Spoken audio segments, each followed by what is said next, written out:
girls, it's Trika and welcome back to my channel. So today we are back with another video, and today's video is everything finance.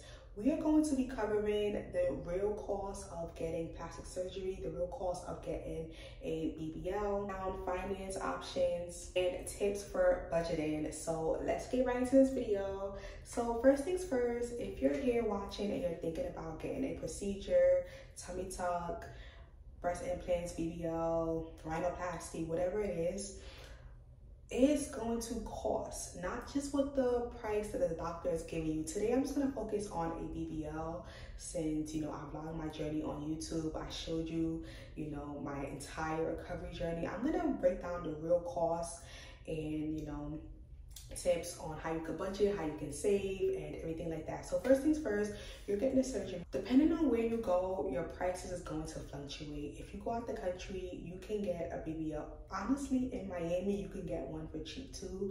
I just wouldn't recommend it. Like, first of all, do not get a surgery with a doctor just because the price is cheap. I tell all my dolls to do research on your doctor. Now, I do have doll aesthetics. I do have an option where I can research your doctor for you. I can research your doctor to make sure they are safe, they are board certified. And that is the first thing that I would suggest any doll to do. Do not look at a price of a doctor. If you cannot afford surgery right now, wait until you have the money, but don't go to a doctor that's inexperienced or that's offering really cheap BBLs just because you just want your body done, because he may not be safe and the skill may not be there. So I just want to put that out there. But a BBL can run you a few different prices depending on where you go. Out the country, a lot of the good doctors I'm hearing cost like $6,000, $7,000. Comment down below if you've gotten any work done. Comment down below and let me know how much your doctor costs. But yeah, I'm hearing out the country, the good doctors, $6,000, $7,000. In Miami, you can find doctors that are doing BBLs for like $6,000, $5,000. So I can say that a safe BBL can run you anywhere from $5,000 to $20,000. If you're going to a really skilled doctor that has his own private office, a lot of them do, cost like $10,000, $15,000, $20,000. But if you decide to go to a doctor let's just say your surgery cost you $6,000. So boom, that's $6,000 that you have to pay out of pocket. Now for financing, doctors do offer, in the US, they do offer care credit. So you can put it on your credit to get your procedure. Me personally, I don't recommend it, only because I'm just like, think about it. A lot of women, once they get their body done, unless you're super responsible and you're gonna pay for it, I just say wait until you have the money up front, because what if you don't like your results? A lot of women, imagine still having to pay for a surgery that you don't even like. I would say pay for the surgery, and if you don't like your results, at least you're not like, your credit is going bad, or now you have bad credit because you refuse to pay. You know what I'm saying? Just pay for it up front. So the care credit is an option. I wouldn't recommend it, but a lot of the doctors in the US do give you that option.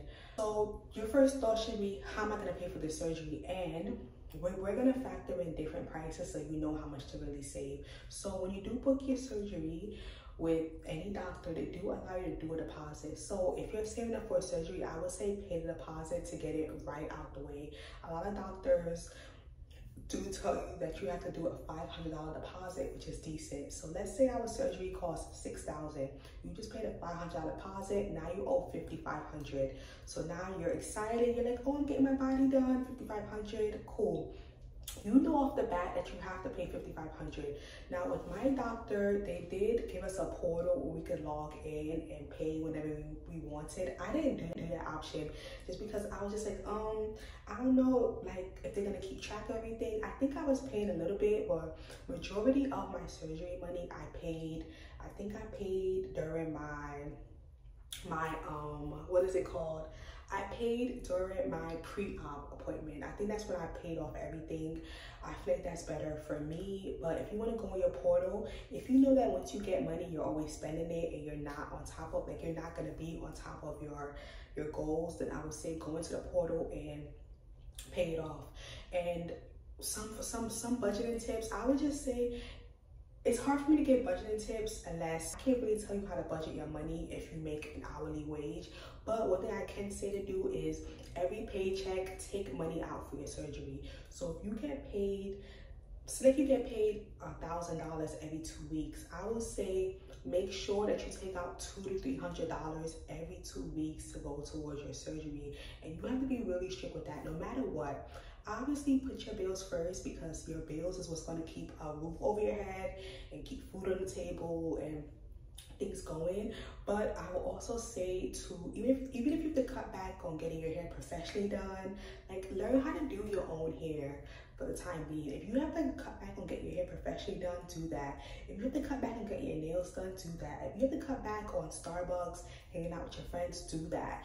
You really have to lock in because make a certain amount every month. So the first thing I would say is definitely, know how much you want to spend and stick to that. And I will also say that if you have like Christmas coming up or your birthday or any holidays, tell your family, tell your friends, tell your man to only give you cash. So tell your man, listen, you don't have to buy me nothing for my birthday. We don't have to go out, just give me cash. You don't have to tell your friends you don't have to tell your family, your friends, or your boyfriend that the money they're giving you for your birthday is going towards surgery because it's your money. But just mentally prepare, like, okay, whatever gift I'm getting, I'm gonna put it towards my surgery. So right now, it is August 2nd, and the next major gift giving holiday we have coming up is Christmas. So I know that's a while from now, but for all my girlies that do have birthdays coming up, I would say tell your man, hey babe, I just want cash. Tell your friends and family, hey, I just want cash, like cash only. And if you have a surgery that's past Christmas, I would say only ask for cash on Christmas, and I would take that money and put it towards the surgery. That's one of my tips. And with the paycheck, take out a certain percentage. That is also one. So naturally, you're gonna eventually get the money for your surgery, but we have to talk about what happens after the surgery that a lot of women do not think about. And because you don't factor in the cost of this procedure, some women end up ruining their results because they cannot afford the upkeep. They can't afford, everything that's gonna happen. So one of the major things that you have to, oh my gosh, there's so many things that you guys have to factor in. Let me not even talk about maintenance yet. We still have to talk about your surgery day. So once you get to your surgery, yay, you got the $6,000 you saved from your paycheck. You got, extra money and gifts from family, friends, boyfriend, whatever. So you got the money. Now, when you go to your surgery, if your iron is low, or some doctors just still like to use a cell saver just to be safe. My doctor, even though my iron levels wasn't low, he did use a cell saver. So with the cell saver, I had to pay an extra $500. Yes, $500. So these are stuff you have to factor in. And this wasn't a thing that I could have told my doctor, no, I don't want that. It's like, this is what he uses. This is what's going to make him feel better. And he told me that using a cell saver is what's going to make me feel better. And so you really don't want to skimp out on certain things because he's a doctor, he knows what's best. So the only thing I would say is that to be careful because some of them don't really use a cell saver, but they will take your money. So double check and ask, did they use a cell saver? Because I did ask my doctor if he used it and he said yes. So a cell saver, what it does is just all the blood that you're losing, it just cleans your blood and it puts it back into your body. Make sure that I remember everything. So when you get out of surgery, you are in a faja, but my faja was free. There are some clinics where you do have to buy your stage 1 faja, and that's ridiculous because you're only gonna be in your stage 1 faja for like a week at the most. Like I was in my stage 2 faja by the 2nd week, but you might need a stage 1 faja. So they're gonna tell you to purchase a cell saver, maybe, and then we're gonna talk about fajas and all that. So cell saver, once you get to the clinic. Now, hopefully you don't experience any complications, because if you experience complications, that's gonna ram your price up because you're gonna, obviously, I hope this never happens to no one, but with complications, you are gonna be in the hospital, so you are gonna receive a hospital bill afterwards. You won't have to deal with it, but let's keep this in mind when you are seeing for surgery. Please have extra money for an emergency room. Maybe you may have to stay long at a recovery home. Maybe you have to pay someone to take you to a hospital. Maybe you have to pay for medicine, extra medicine. Like, you never know.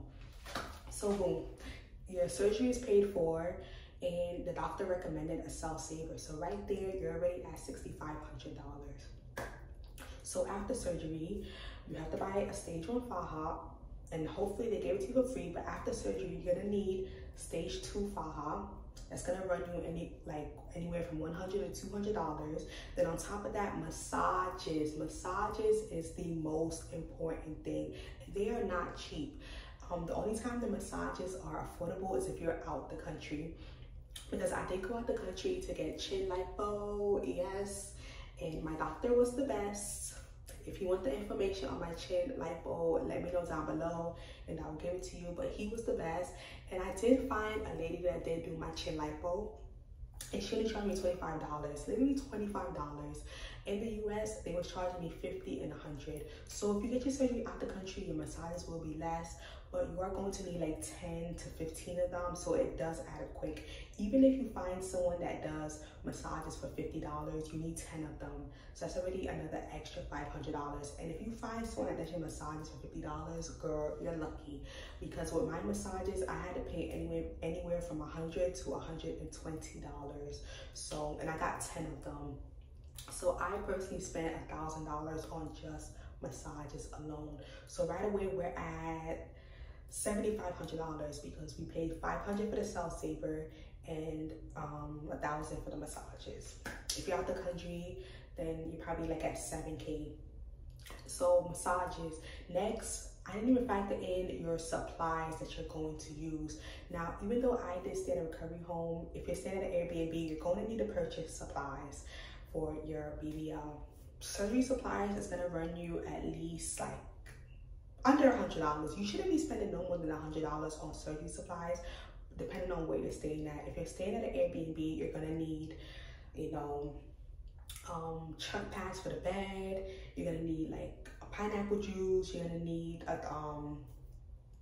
Hyper cleanse to clean your skin. Like, the list is long. I have the link down below for all the stuff that you're gonna need. You're gonna need compression socks, a robe, slides. Like, listen, you're gonna need a lot of stuff. So, but we're only gonna count in like $100, like nothing crazy, $100.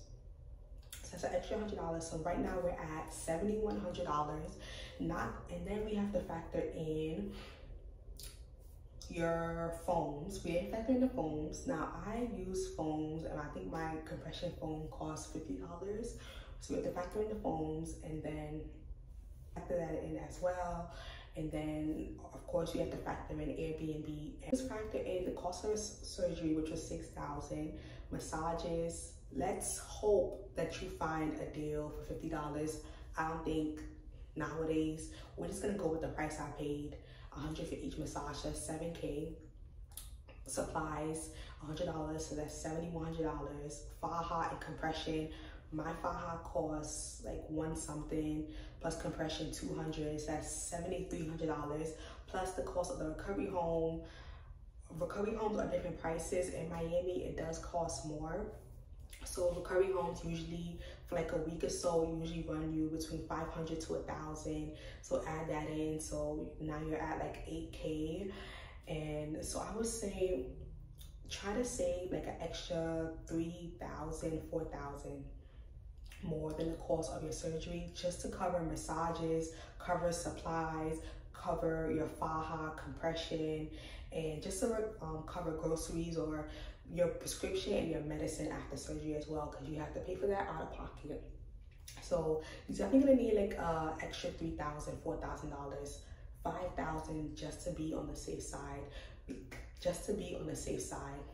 because you want to be safe. Okay, it is not cheap, but I would just say save anywhere between $3 to $5K extra, and you shall be good.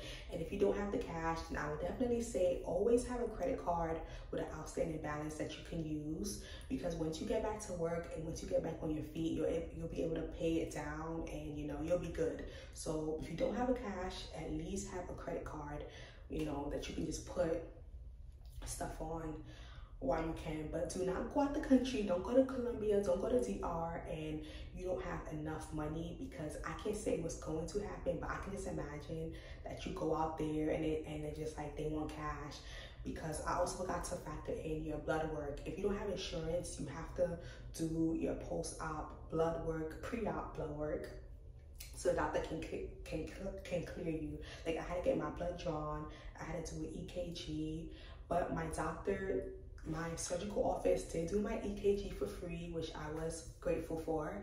So sometimes it has its pros when you live in the same state. I got a free EKG, but if you don't have insurance, you have to get blood work, EKG.